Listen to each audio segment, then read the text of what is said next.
এনেতো স্কুলত মই গাড়ী লৈয়ে যাওঁ। আজি এই বাছখনত আহিব লগা হ'ল। আমাৰ গাড়ীখন কিবা এটা হৈ আছে, সেইকাৰণে পাপাই গাড়ীখন দি নেখেদালে মোক। আমাৰ চকৰ পৰা বাছখনত ভিৰ হৈছে আৰু পাখা মেলাতে কমিছে। তাৰে পিছত লগৰ কেইটাৰ লগত স্কুলখনৰ ইয়াতে নামিলো আৰু অলপ ঠাই খোজকাঢ়ি গলো।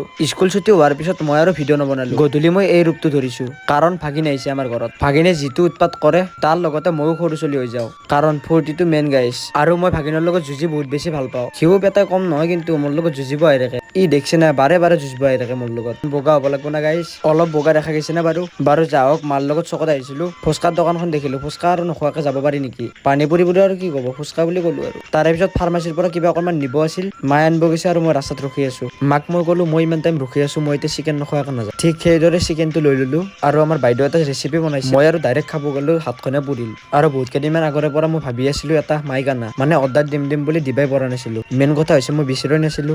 আজি বিচাৰি এটা মাইক পালো বাৰু। ময়ো অৰ্ডাৰটো কৰি দিলো, আপোনালোকেও ছাবস্ক্ৰাইবটো কৰি দিয়ক। ভিডিঅ'টো ইমানলৈকে চাইছে যদি থেংক ইউ।